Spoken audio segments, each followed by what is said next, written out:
जय हिंद दोस्तों। कैसे हैं आप लोग?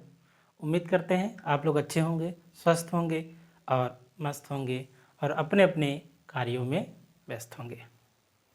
तो जैसा कि हम आपको पढ़ा रहे हैं इस समय विषाणुओं द्वारा होने वाले रोग, तो उसको तो हम आपको पढ़ाएंगे ही, लेकिन इससे पहले आपको एक बधाई देना चाहता हूं। जैसा कि आप लोग जानते हैं, आप सभी को, आपको पूरे परिवार को होली की हार्दिक शुभकामनाएं। रंगों का त्यौहार है, सब लोग मिलजुल कर हर्षोल्लास की तरह मनाएं।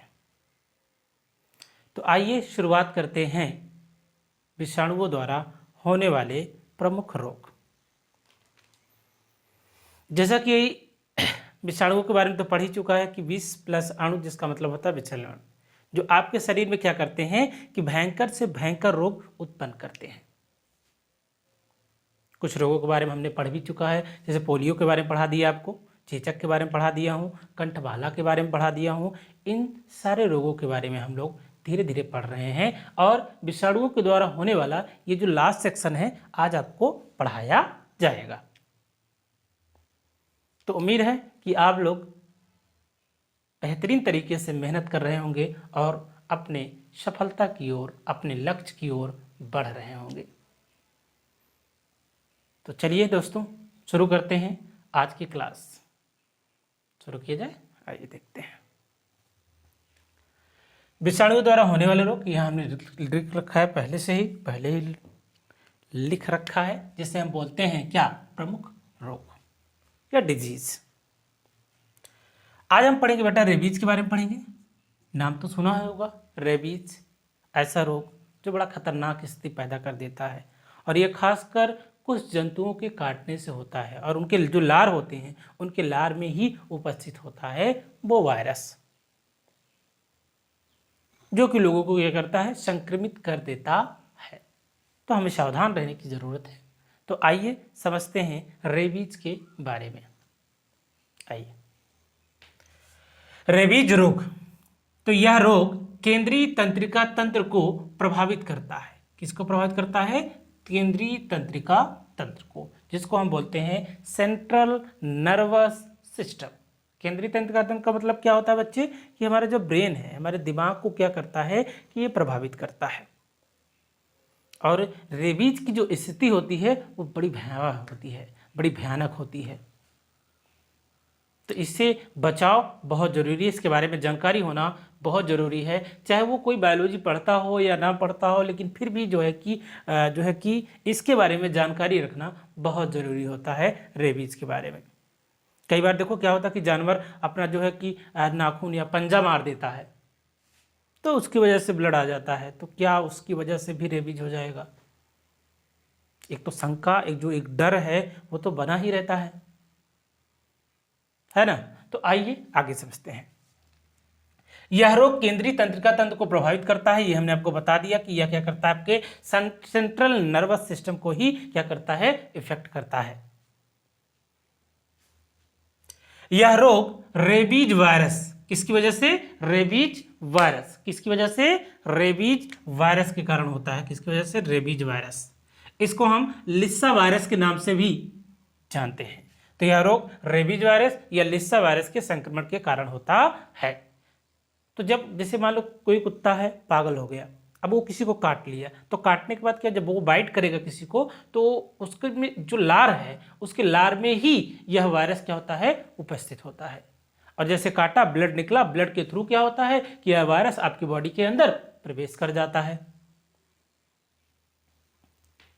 तो यह रोग रेबीज वायरस या लिस्सा वायरस के संक्रमण से होता है। इस रोग में रोगी को जल व ध्वनि से डर लगता है। इसमें डर जाता है, व्यक्ति सहम जाता है रेबीज वायरस की वजह से, और अंततः उसकी मृत्यु भी हो जाती है। पागल हो जाता है इंसान इस रोग में। तो इसमें एक तो जल से डर लगेगा, भाई जल जीवन है, अगर जल से ही डर लगेगा, जल ही नहीं वो ग्रहण कर पाएगा या फिर पानी नहीं पी पाएगा तो उसकी मृत्यु तय है। बारिश के समय में जब बरसात होती है तो उस समय जिनको रेबीज होता है वो खासकर उनको बचाया जाता है कि आप आवाज़ कान बंद कर लेना है, फिर उसके बाद पानी से जो है कि बचना है, ठीक है। तमाम प्रकार की ये समस्याएं उत्पन्न होती हैं। तो जब बादल गरजते हैं तो उसकी आवाज़ आती है, और वैसे भी कोई आवाज़ आए तो उसकी वजह से भी डर लगता है। जिस तरह से एक जो पागल कुत्ता होता है जैसा उसका व्यवहार होता है, तो ठीक उसी प्रकार से जो रेबीज से पीड़ित व्यक्ति होगा उसका भी उसी तरह से व्यवहार होगा। ये है रेबीज रोग के लक्षण, समझे हैं? आइए आगे समझते हैं। तो बेटा हमने बता दिया ना कि रोगी को क्या करता है कि जल से डर लगता है और ध्वनि से डर लगता है। इस रोग का अन्य नाम, इसको हम हाइड्रोफोबिया के नाम से भी जानते हैं। हाइड्रो का मतलब जल, फोबिया का मतलब डर। जहां फोबिया जैसे शब्द आते हैं तो उसका मतलब होता है कि वहां डर। हाइड्रो मतलब जल, तो जल से डरने वाला, मतलब जल से डर लगता है इसमें रोगी को। देखियो कभी पागल कुत्ता देखे होगे ना, जब वो पागल हो जाता है तो यह करता है कि एक जगह से दूसरी जगह पर भागता है, और जैसे उसके कोई सामने आ गया तो उससे लगता है कि मुझे खतरा है, और खतरा की होने की वजह से वो क्या करता है कि अगले पर्सन को क्या करता है, बाइट कर लेता है। अब कोई इंसान है, चला जा रहा है, भाई पीछे थोड़ा ध्यान दे रहा है, पीछे से आया कोई, पकड़ के काट लिया। तो इस स्थिति में, ठीक है, वो ऐसा करता है अपने बचाव के लिए, क्योंकि उसका दिमाग जो है, उसका जो ब्रेन है वो ठीक प्रकार से काम नहीं कर रहा है, क्योंकि उसके बॉडी में उस समय कौन सा वायरस है, लिस्सा वायरस है। ठीक, तो इस रोग को हम हाइड्रोफोबिया के नाम से भी जानते हैं। यह रोग कुत्ता, डॉग, हालांकि कुत्ता जैसा वफादार जानवर इस धरती पे कोई नहीं है, इंसान से भी ज्यादा वफादार है कुत्ता। लेकिन जब कुत्ता पागल हो जाता है तब उसकी स्थिति बड़ी खराब हो जाती है और अंततः उसकी मृत्यु हो जाती है। लेकिन जिन लोगों ने कुछ लोग क्या करते हैं कि पेट, मतलब कह सकते हैं कि डॉगी या कुत्ते को पालते हैं, तो अगर उन्हें पालते भी हैं तो उन्हें ऐसा करें कि रेबीज का टीका जरूर लगवा दें। रेबीज टीका लगवाने से न तो आपको खतरा रहेगा, न तो दूसरे को खतरा रहेगा, और न तो उस कुत्ते को खतरा रहेगा। नाम है कुत्ता लेकिन है वफादार। कितना भी मारो, कितना भी डांटो, कितना भी भगाओ, वो आपके दरवाजे पर रहेगा और रात भर रहकर आपकी सुरक्षा करता रहेगा, आपकी देखभाल करता रहेगा, जैसे कि चौकीदार करते हैं। मार दिया डंडे से, कुत्ता भाग गया, डांट दिया, भाग गया। फिर भी इतना होने के बाद भी वो क्या करता है कि अपने मालिक की वो सुरक्षा करता है। तो कुत्ते जैसा वफादार जानवर नहीं हो सकता है। और शुरू में जो पालतू जानवर था, जो आदि मानव का जो पालतू जानवर था, वो कुत्ता ही था, जो क्या करता था कि शिकार करने में सहायता करता था। तो जब वो शिकारियों को, जब शिकार करने के लिए निकलता था तो अपने जो है कि पेट को, अपने डॉग को भी अपने साथ ले जाता था, तो उससे शिकार करने में आसानी होती थी। और कुछ डॉग का इस्तेमाल जो है कि जो पुलिस विभाग है, जो सीआईडी विभाग है, वो करती है। कहीं पर कोई अपराध हो गया, कोई घटना हो गया तो उसकी जांच के लिए, क्योंकि बेटा कुत्ते के अंदर जो होता है वो सूंघने की जो शक्ति होती है वो अपार होती है, आसानी से सूंघ लेता है। तो जब बेटा कुत्ता अगर पागल हो जाता है तो उसके लार में उपस्थित होता है लिस्सा वायरस, जिसकी वजह से हो जाता है क्या, रेबीज। तो ऐसे कुत्तों से सावधान रहना है। बिल्ली भी यदि पागल हो गया, मान लो बिल्ली काट ली, अब मान लो कि कुत्ता अगर पागल नहीं है तब काट लिया, तब भी रेबीज का टीका लगवाना चाहिए, है ना, क्योंकि उनके लार में वो वायरस उपस्थित हो सकता है। तो इसलिए अगर वो पागल नहीं भी है तब भी क्या करेंगे कि उस टीके को आप लगवा लेंगे, रेबीज टीका, जो कि आपके जो केंद्र सेवा है, जहाँ पर हॉस्पिटल हैं, जहाँ सरकारी हॉस्पिटल हैं, वहाँ पर आसानी से अवेलेबल होते हैं। तो यह रोग कुत्ता, बिल्ली, चमगादड़, चमगादड़ जिसको हम बोलते हैं बैट, यह एक ऐसी पक्षी है जो स्तनधारी है, जो बच्चे को जन्म देती है। और चमगादड़ जो है ये रात्रिचर प्राणी है, और यह एक ऐसा प्राणी है जो जो कि उल्टा लटकता है, सर अपना नीचे कर लेता है, पैर ऊपर रहता है, लेकिन एक स्तनधारी है, यह बच्चों को जन्म देता है। जब ये रात में चलती है ना तो क्या करता है कि पराशरभ किरणें छोड़ता, पराशरभ तरंगे छोड़ता है। जब पराशरभ तरंगे जो होती हैं जब वो दीवार से टकराती हैं तो जब वापस लौट कर आती हैं तो उसे लगता है कि सामने क्या है, दीवार है, तो वहाँ से टर्न ले लेती है। इसकी ये खासियत है। तो ये रात्रिचर प्राणी है। अगर चमगादड़ भी काट लेता है, चमगादड़ के नेल या नाखून या किसी से अगर आप घायल हो जाते हैं या फिर जो है कि किसी तरह से आपको प्रभावित करता है, तब भी आपको रेबीज हो सकता है। लोमड़ी एवं रैकून आदि जंतुओं के द्वारा प्रसारित होता है, क्योंकि इनके लार में उपस्थित होता है क्या, रेबीज वायरस। रेबीज टीके की खोज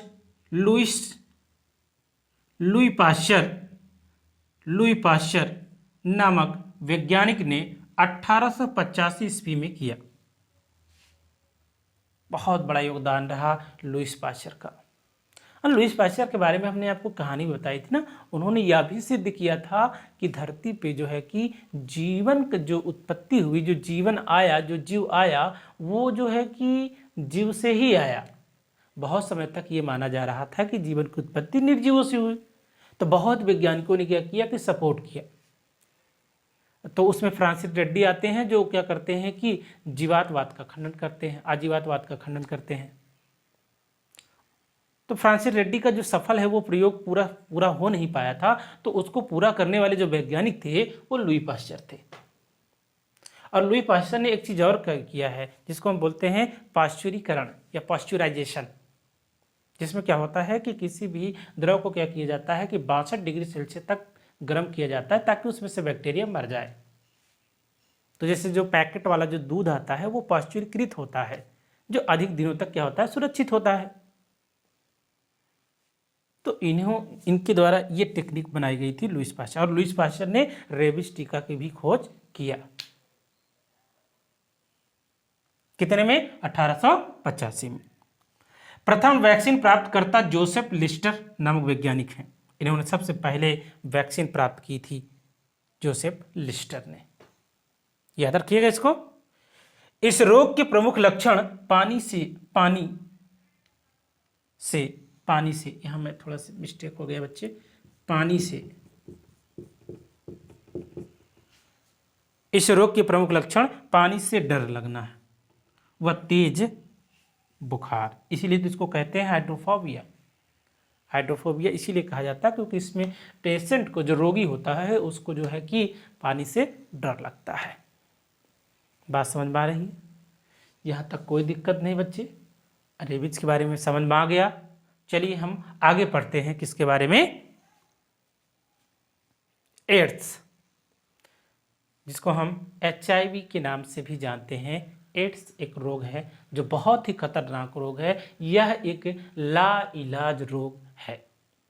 इसमें सुरक्षा ही इसका उपाय है, सावधानी ही इसका उपाय है, संयम ही इसका उपाय है। एड्स कैंसर जैसे खतरनाक बीमारियां होती हैं, जिससे अगर हो जाने पर जीवन का बचना असंभव हो जाता है बच्चे। यहाँ जो चिन्ह देख रहे हो ये रेड क्रॉस का चिन्ह है, जहां पर जिसको हम एड्स का सिंबल मानते हैं। इसे एड्स AIDS, जिसका मतलब होता है कि एक्वायर्ड इम्यूनो डिफिशियंसी सिंड्रोम। यह रोग HIV human immuno deficiency virus के कारण होता है। किसके कारण? ह्यूमन इम्यूनो डिफिशियंसी वायरस के कारण होता है, जो क्या करता है कि आपके तंत्रिका तंत्र को प्रभावित करता है। सॉरी, जो क्या करता है आपके प्रतिरक्षा तंत्र को प्रभावित करता है। बच्चे, यहाँ मिस्टेक हो गया। किसको नष्ट करता है? प्रतिरक्षा तंत्र को, जो कि आपके शरीर को क्या करता है कि जो सुरक्षा प्रदान करता है उसी को क्या करता है? नष्ट कर देता है, जिससे आपके शरीर में क्या होता है? रोगों की भरमार हो जाती है और खतरनाक स्थिति हो जाती है। जब आपके शरीर के का प्रतिरक्षा तंत्र ही अगर नष्ट हो गया तो फिर रोगों से सुरक्षा कौन करेगा। जिस तरह से हमारे देश के जो सैनिक हैं, जो हमारे देश के सीआईडी ऑफिसर हैं, या फिर सीबीआई है, या फिर आईडी है, या फिर रॉ है, ये सब क्या करते हैं कि हमारे देश को किसी न किसी प्रकार से सुरक्षा प्रदान करते हैं। अगर यही नष्ट हो जाएंगे तो हमारे देश की सुरक्षा करेगा कौन। तो उसी तरह से हमारे बॉडी के अंदर क्या होता है, प्रतिरक्षा तंत्र होता है जो हमारे शरीर को क्या करता है, जीवाणुओं, विषाणुओं और आदि रोगों से सुरक्षा प्रदान करता है। लेकिन एड्स रोग में क्या होता है कि हमारा जो प्रतिरक्षा तंत्र है वही नष्ट हो जाता है। किस वायरस के कारण? HIV वायरस के कारण। अब ये होता कैसे है, आइए इसको समझ लेते हैं। यह रोग असुरक्षित यौन संबंध, असुरक्षित यौन संबंध का मतलब क्या होता है कि जैसे कोई महिला है तो क्या करती है कि कई पुरुषों के साथ अगर यौन संबंध करती है, लैंगिक संपर्क करती है, तो उसको हो सकता है जैसे वैश्यावृत्ति, जैसे वैश्यालय वगैरह में महिलाएं जो है कि कई पुरुषों के साथ संभोग करती हैं, तो उसके कारण से असुरक्षित यौन संबंध के कारण भी एड्स हो सकता है। दूषित रक्त आधान, दूषित रक्त आधान का मतलब कि जब आप क्या करते हैं कि किसी को ब्लड डोनेट करते हो, किसी को आप ब्लड देते हो, तो ब्लड टेस्ट कराया जाता है ना कि HIV ना हो उसमें। अगर मान लो कि किसी व्यक्ति ने किसी को ब्लड दे दिया, तो अगर वो HIV संक्रमित है तो अगर वो ब्लड उस व्यक्ति के अंदर जाएगा जिसको दिया गया है, तो वो भी क्या होगा, HIV से प्रभावित हो जाएगा, अर्थात संक्रमित हो जाएगा। संक्रमित माता के अपरा के द्वारा शिशु में, अगर मां को HIV हुआ है तो मां के द्वारा शिशु में भी प्रवेश कर जाएगा, वो भी अपरा के द्वारा। अपरा क्या होता है बच्चे? अपरा जो होता है कि जिस मां के गर्भ में, जिसमें बच्चा जिस थैली में बंद होता है, उसे हम प्लेसेंटा या अपरा के नाम से जानते हैं, जो बच्चे के चारों तरफ से क्या करता है कि कवर किए रहता है, उसे हम अपरा कहते हैं। तो जैसे बच्चे का जन्म होता है तो जन्म होने के पश्चात जो अपरा होता है, जो प्लेसेंटा होता है, जो आंवल होता है, वो बाहर आ जाता है बच्चे के जन्म के पश्चात। जैसे कि जानवरों में देखा होगा कि जानवर जब बच्चा दे देते हैं तो उसके बाद जो है कि उनमें जो आंवल होता है, जो उसमें प्लेसेंटा अपरा होता है, वो बाहर आ जाता है। तो जब तक शिशु उस अपरा के अंदर रहता है तो तमाम प्रकार की जो प्रक्रिया होती है वो अपरा के द्वारा संपन्न होती है। कई प्रकार के हार्मोन्स भी उसके द्वारा रिलीज होते हैं। तो यदि अगर माता को क्या है कि अगर उसको HIV से वो संक्रमित है तो उसके शिशु में भी हो जाएगा। यदि कोई संक्रमित माता अपने बच्चे को क्या करती है, फीडिंग कराती है अपने बच्चे को या किसी और बच्चे को, या दूध पिला देती है, तो उस दूध की सहायता से भी क्या होगा कि उस बच्चे के अंदर HIV का वायरस पहुंच जाएगा और वो भी संक्रमित हो जाएगा। और ये रोग ना ऐसा नहीं है कि मतलब अचानक पता चल जाएगा, ये लगभग समय लेता है, काफ़ी समय लेता है। लगभग हो सकता है 10 वर्ष बाद पता चले या 15 वर्ष बाद पता चले। और जब पता चलता है तो उस समय स्थिति जो है कि बड़ी खतरनाक स्थिति हो जाती है। संक्रमित सुई, पहले जब क्या होता था ना बेटा कि जब किसी को इंजेक्शन लगाया जाता था तो एक ही इंजेक्शन को डॉक्टर क्या करता था कि पानी में गर्म करके उसको सही करके फिर क्या करता है कि दूसरे पेशेंट को लगा देता था। एक ही इंजेक्शन के द्वारा पूरे गांव को जो है कि लगता था। वो जैसे नाई जो होता है, जो दाढ़ी जो आपका बनाता है, जो शेविंग करता है, वो क्या करता है कि एक ही ब्लेड से सभी व्यक्ति का, जो गाँव के जितने भी लोग होते थे, उस ब्लेड से क्या करता था, शेविंग कर देता था। अब कहीं पे कट गया तो कटने की वजह से क्या होता है कि उसमें ब्लड लग गया, और ब्लड लगने की वजह से ब्लड के कांटेक्ट और ब्लड के कांटेक्ट में आने से ये HIV वायरस उस व्यक्ति के अंदर प्रवेश कर जाता था, के द्वारा प्रसारित होता है। ठीक, यदि किसी का लार, मान लीजिए कि कोई व्यक्ति है, किसी व्यक्ति को चुंबन कर रहा है, तो अगर वो चुंबन कर रहा है तो उसके लार के माध्यम से भी वो जो वायरस होगा उस व्यक्ति के अंदर प्रवेश कर जाएगा। अब जरूरी नहीं कि जो एक मिथक है कि जो एड्स है वो जरूरी नहीं है कि असुरक्षित यौन संबंध से ही फैले। इसके बहुत से रीजन है बच्चे, जैसे कि इसमें दूषित रक्तदान हो गया, संक्रमित माता के शिशु में द्वारा इंजेक्शन के द्वारा हो गया, नाई जिस ब्लेड से बनाता है उसके द्वारा, ठीक है। कुछ लोग इंजेक्शन से क्या लेते हैं, ड्रग्स लेते हैं, ठीक है। एक ही इंजेक्शन सबको लगा रहे हो तो उसको भी हो जाएगा। एक ही रीजन नहीं है बच्चे। आइए आगे समझते हैं। तो सुई के द्वारा क्या होता है, प्रसारित होता है। इस रोग में टी लिम्फोसाइट्स नामक प्रतिरक्षा या प्रतिरक्षी श्वेत रक्त कोशिकाएं का नष्ट हो जाते हैं। मतलब कहने का मतलब है कि इस रोग में क्या होता है कि जो टी लिम्फोसाइट्स होती हैं, जो टी सेल्स होती हैं, वो नष्ट हो जाती हैं। दो प्रकार की सेल्स होती हैं, एक T lymphocytes and B lymphocytes, दोनों प्रकार के, जिसमें टी सेल क्या हो जाता है, नष्ट हो जाता है। और जैसे ही नष्ट होता है तो आपके शरीर का जो प्रतिरक्षा तंत्र होता है वो कमजोर हो जाता है। जब ये आपके शरीर का प्रतिरक्षा तंत्र कमजोर हो जाता है तो स्थिति बड़ी नाजुक हो जाती है। फिर आपके शरीर में कोई भी रोग हो वो ठीक नहीं होगा, और रोग धीरे धीरे बढ़ते जाएंगे और अंततः उस व्यक्ति की मृत्यु हो जाएगी।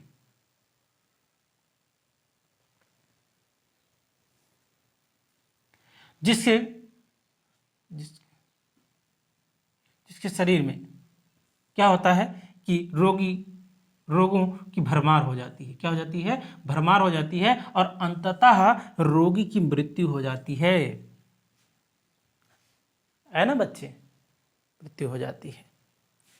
एड्स की खोज रॉबर्ट गैलो व लर्क माटोगियर नामक वैज्ञानिकों ने किया। इन्होंने जो है कि खोज किया था HTLV-L अर्थात जो ल्यूकेमिया का जो वायरस होता है उसमें रॉबर्ट गैलो ने सर्वप्रथम जो है HIV यानी एड्स के वायरस की खोज किया। तो एड्स की खोज करने वाले वैज्ञानिक हैं कौन, एक तो रॉबर्ट गैलो हैं, उसके बाद लर्क माटोगियर, इन्होंने इसके वायरस की खोज किया, एड्स की खोज की। एड्स का परीक्षण एलिसा के द्वारा किया जाता है। इसको याद रखने वाला चीज है बच्चे कि एलिसा यानी कि एड्स का जो टेस्ट किया जाता है, जो परीक्षण किया जाता है, वो किसके द्वारा किया जाता है, एलिसा के द्वारा। विश्व एड्स दिवस 1 दिसंबर को मनाया जाता है। कब मनाया जाता है, 1 दिसंबर को मनाया जाता है। प्रत्येक वर्ष 1 दिसंबर को एड्स दिवस के रूप में मनाया जाता है। दिवस मनाने का मतलब यहाँ कोई सी खुशहाली से नहीं है।